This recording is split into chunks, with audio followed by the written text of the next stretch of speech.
Assalamualaikum warahmatullahi wabarakatuh.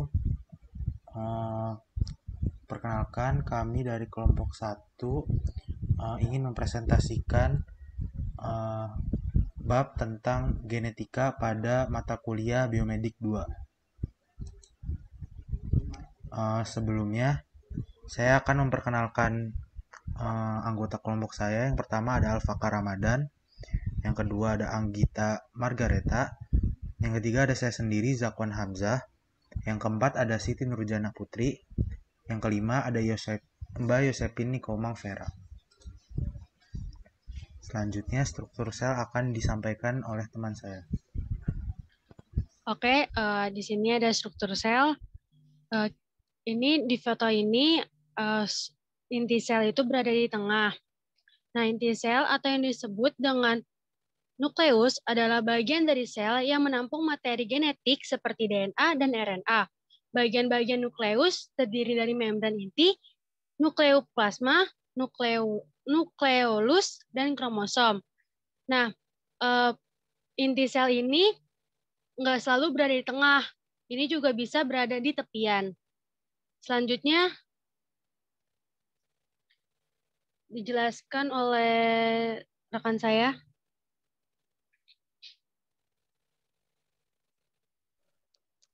Berikutnya adalah inti sel. Fungsi inti sel yang paling utama ialah untuk melindungi atau menjaga integritas gen dan untuk memimpin kegiatan di dalam sel dengan cara mengatur proses atau fungsi gen. Fungsinya yaitu 1. Mengendalikan seluruh kegiatan sel. 2. Mengeluarkan RNA dan subunit ribosom ke sitoplasma. Ketiga, mengatur pembelahan sel. Dan yang keempat, membawa informasi genetik. Next.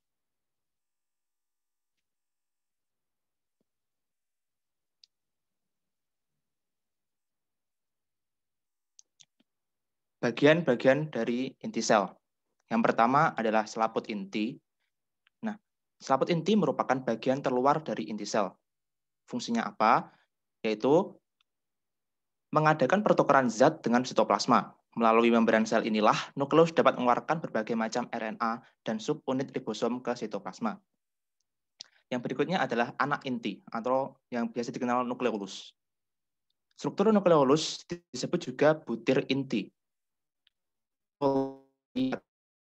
Atau jamak akan terlihat di bawah pengamatan mikroskop elektron sebagai sebuah atau lebih bangunan basofil yang berukuran lebih besar daripada ukuran butir-butir kromatin. Yang berikutnya adalah kromatin. Kromatin pada saat interface tampak sebagai butir-butir yang tersebar pada seluruh inti tanpa adanya benang-benang kromosom. Namun sebaliknya, jika inti sel sedang bermitosis, butir-butir kromatin tidak terlihat dan akan tampak benang-benang kromosom. Karena memiliki kromatin inilah, maka nukleus berfungsi sebagai informasi genetik serta pengendali seluruh kegiatan sel. Pengendali seluruh kegiatan sel karena dalam nukleus terdapat kromatin yang di dalamnya terdapat DNA. Next.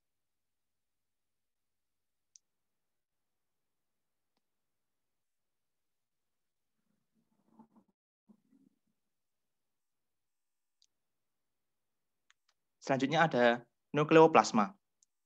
Nukleoplasma merupakan substansi transparan, semi-solid, atau agak padat yang terletak di dalam nukleus.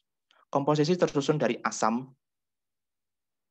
maksudnya asam nukleat, DNA dan RNA yang merupakan materi genetik, protein, dan garam-garam mineral. Selanjutnya ada asam nukleat sendiri. Asam terdapat dalam dua bentuk, yaitu asam deoksiribosa atau DNA dan ribosa.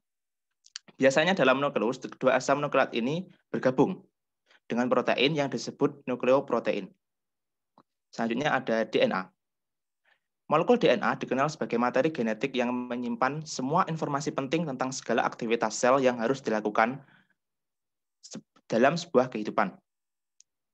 Berikutnya ada RNA, atau asam ribonukleat, merupakan mikromolekul yang berfungsi sebagai penyimpan dan penyalur informasi genetik. Selanjutnya.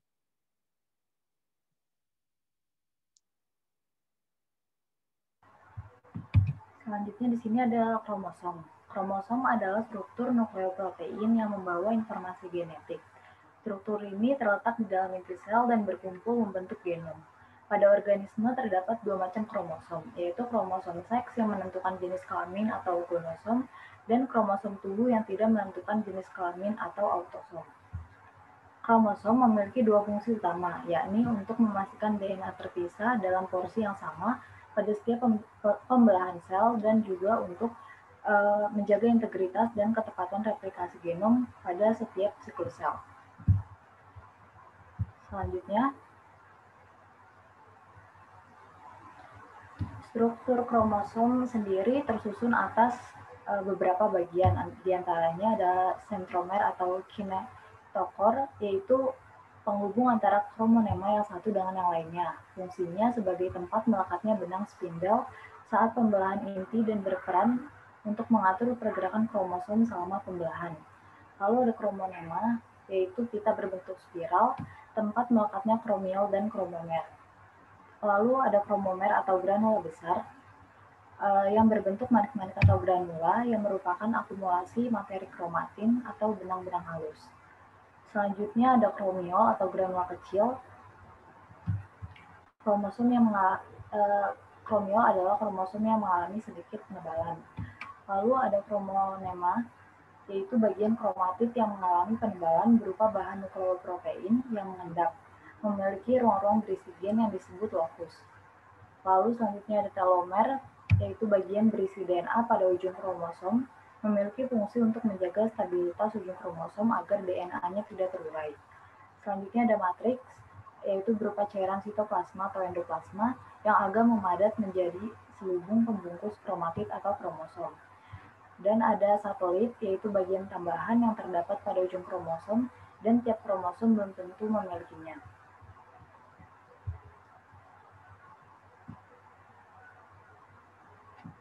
Lalu di sini ada gambar DNA.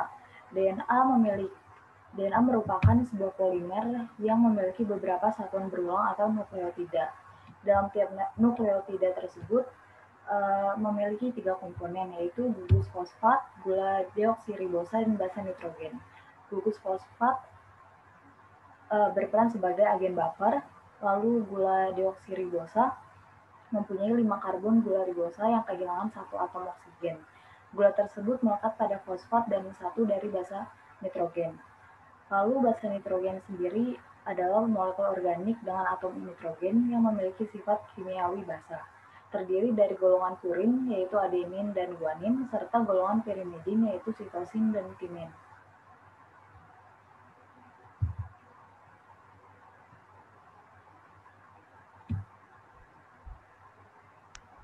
Yang selanjutnya ada macam-macam kromosom.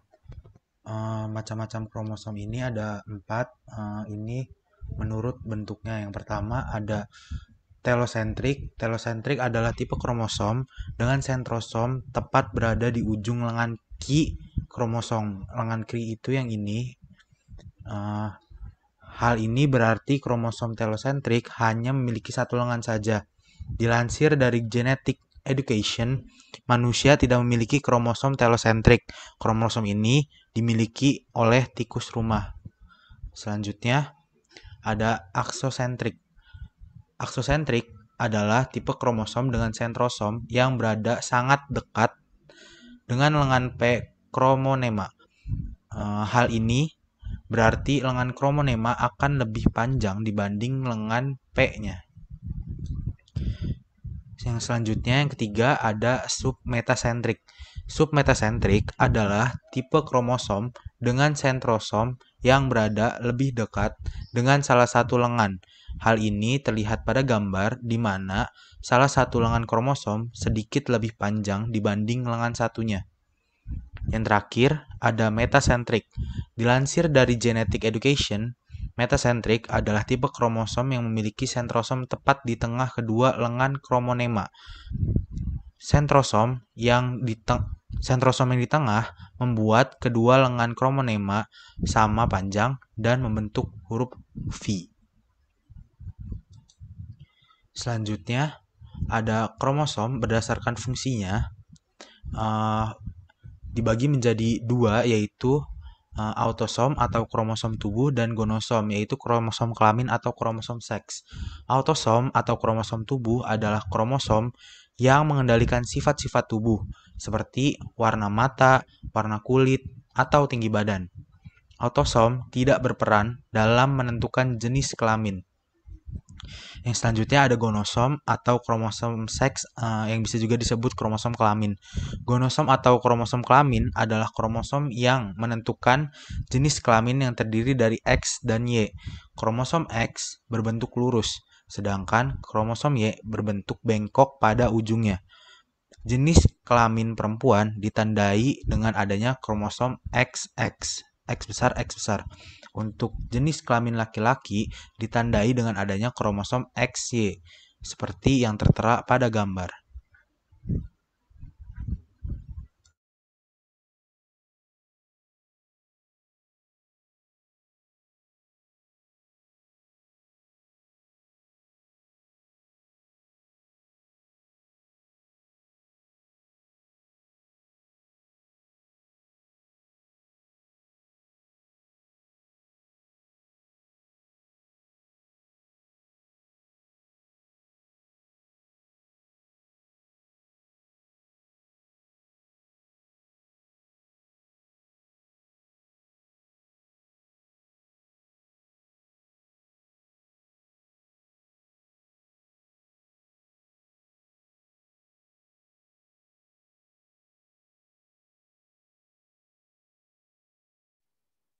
Berikutnya ada istilah kromosom. Terdapat dua istilah. Sel yang pertama adalah sel haploid, merupakan sel yang hanya berisi satu set lengkap kromosom. Jenis yang paling umum dari sel haploid adalah gamet atau sel kelamin. Sel haploid dihasilkan oleh meiosis. Ada perbedaan antara sel haploid dan monoploid. Sel haploid memiliki satu set lengkap kromosom, sedangkan monoploid merujuk pada jumlah kromosom yang unik dalam sel biologis. Berikutnya, yang kedua adalah sel diploid. Sel diploid adalah mereka yang memiliki dua set kromosom. Dalam organisme yang paling diploid, setiap sel, kecuali untuk gamet, akan diploid dan mengandung kedua set kromosom. Sel diploid bereproduksi menggunakan mitosis, yang menciptakan salinan sepenuhnya identik dari sel. Pada manusia, sel-sel somatik atau sel non-seks, semua sel diploid. Ini termasuk sel-sel yang membentuk organ-organ, otot, tulang, kulit, rambut, dan bagian lain dari tubuh selain telur atau sel sperma. Next.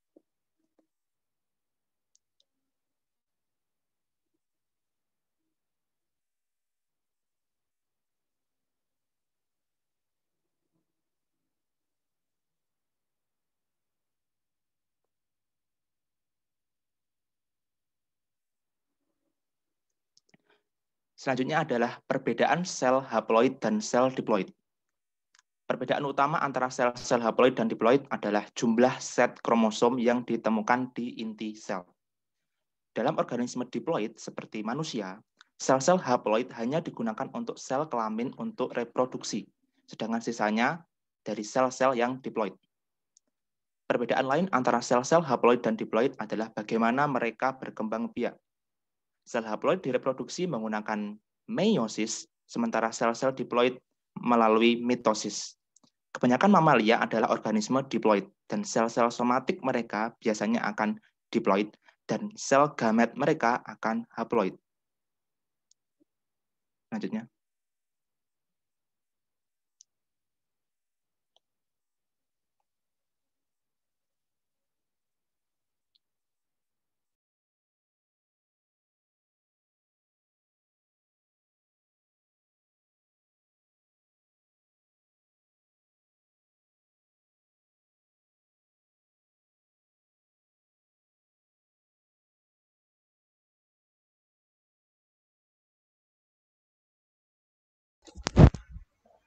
Istilah selanjutnya ada lokus. Lokus dapat diartikan sebagai lokasi spesifik suatu gen pembawa sifat-sifat keturunan atau hereditas di sepanjang kromosom. Yang selanjutnya ada alel. Sepanjang kromosom terdapat ribuan gen. Gen ini merupakan unit dasar keturunan. Setiap gen bisa mengandung 2 atau lebih bentuk yang disebut alel. Alel adalah gen-gen yang terletak pada lokus yang sama serta memiliki tugas yang sama atau hampir sama. Jika terdapat 2 alel identik dalam satu lokus kromosom disebut homozigot. Apabila 2 alel atau lebih berada pada lokus yang berbeda, maka disebut heterozigot.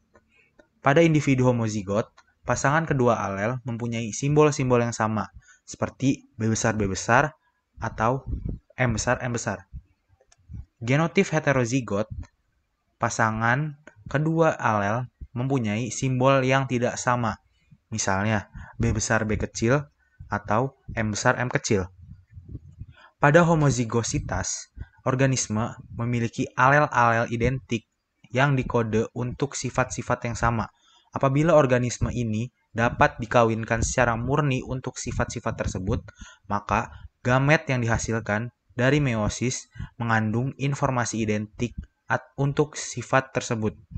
Pada heterozigositas, organisme memiliki alel yang berbeda yang dikode untuk sifat-sifat yang sama. Gamet yang dihasilkan dari meiosis pada organisme tersebut berbeda, dan apabila terjadi pada sel diploid, maka setiap alel yang berinteraksi akan menghasilkan fenotip. Interaksi ini menghasilkan 3 bentuk sebagai berikut. Yang pertama, dominan. Jika satu alel mempengaruhi ekspresi fenotip dan membuat alel yang lain menjadi tidak berfungsi dengan hadirnya alel lain. Yang kedua, resesif. Resesif merupakan alel yang hanya bisa diekspresikan pada fenotip organisme bila hadirnya alel identik. Yang ketiga, ada kodominan. Bila kedua alel dari satu gen, meskipun keduanya heterozigot, mengekspresikan diri pada fenotip organisme, keduanya mempengaruhi fenotip pada waktu yang sama.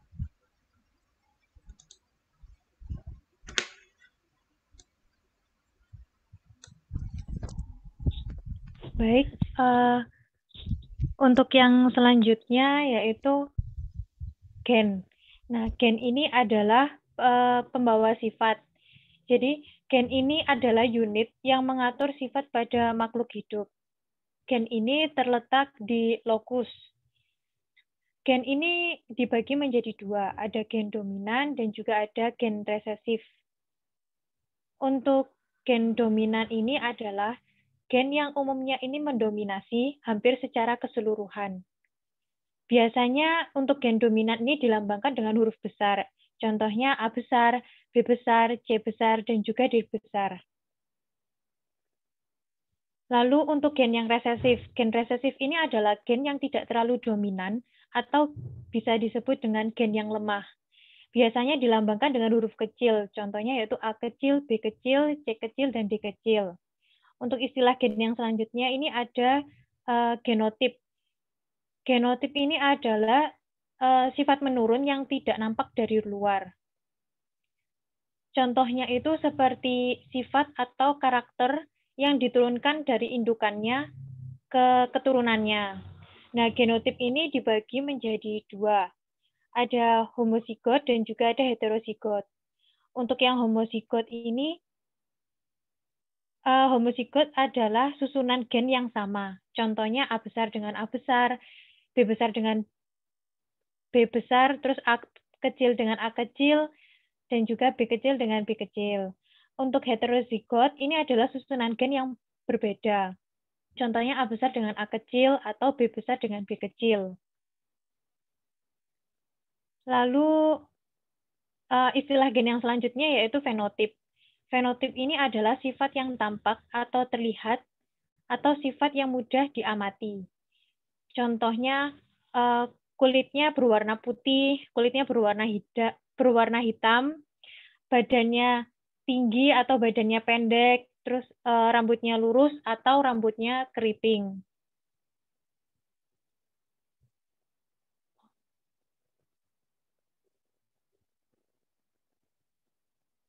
Lalu untuk istilah gen yang selanjutnya ini ada parental. Parental ini biasanya dilambangkan dengan huruf P besar, artinya induk atau tetua. Lalu ada juga istilah filial yang biasanya dilambangkan dengan huruf F besar. Ini artinya anak atau keturunan. Biasanya dilambangkan dengan F1, yang artinya ini adalah keturunan pertama, lalu juga F2 yang artinya ini adalah keturunan yang kedua.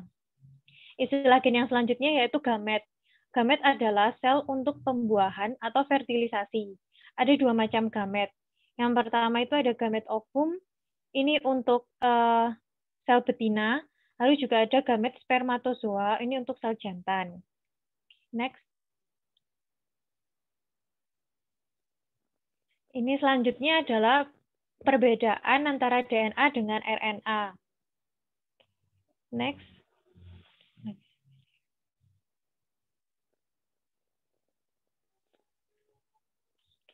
Untuk perbedaan antara RNA dan DNA ini pertama dilihat dari strukturnya.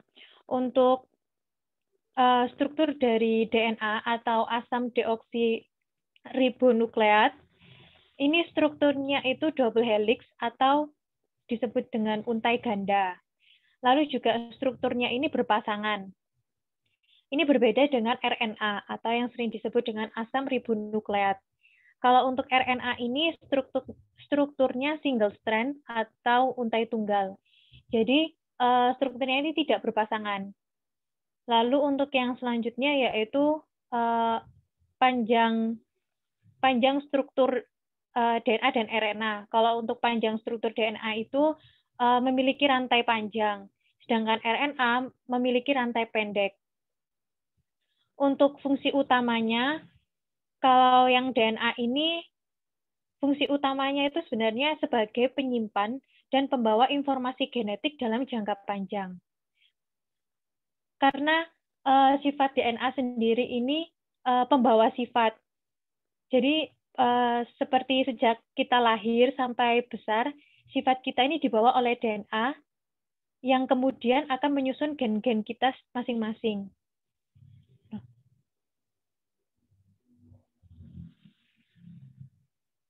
Lalu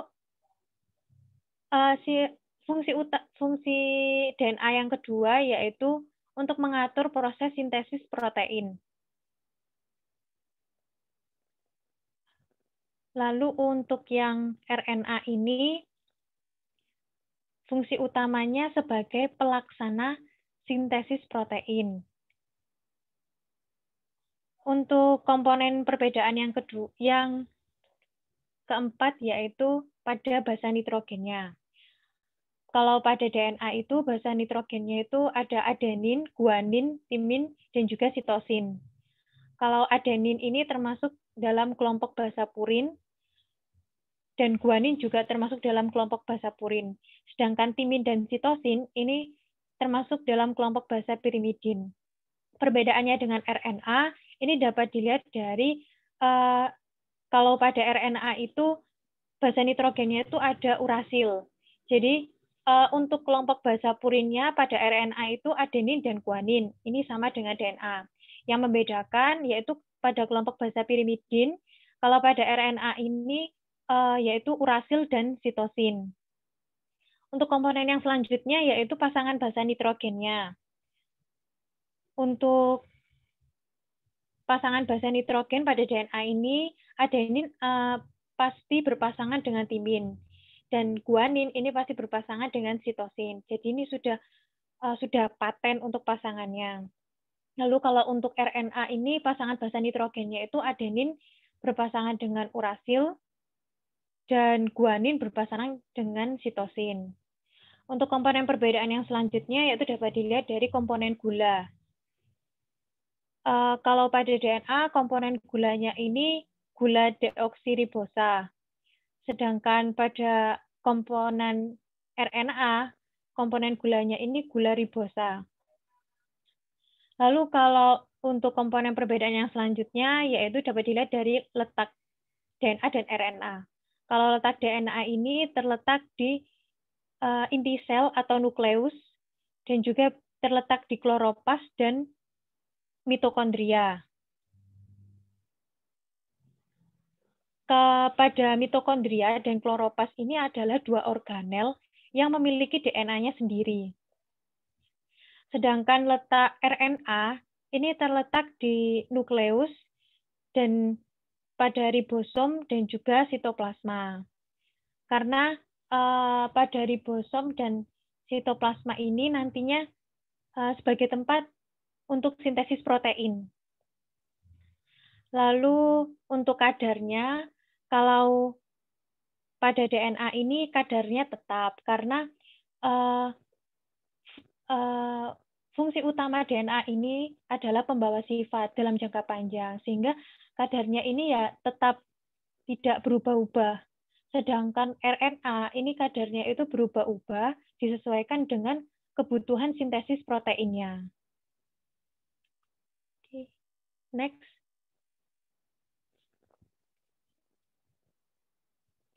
Oke, sekian penjelasan terkait materi genetika dari kelompok kami, kelompok 1. Dan semoga video penjelasan ini bermanfaat. Apabila ada salah katanya, kami mohon maaf. Wassalamualaikum warahmatullahi wabarakatuh.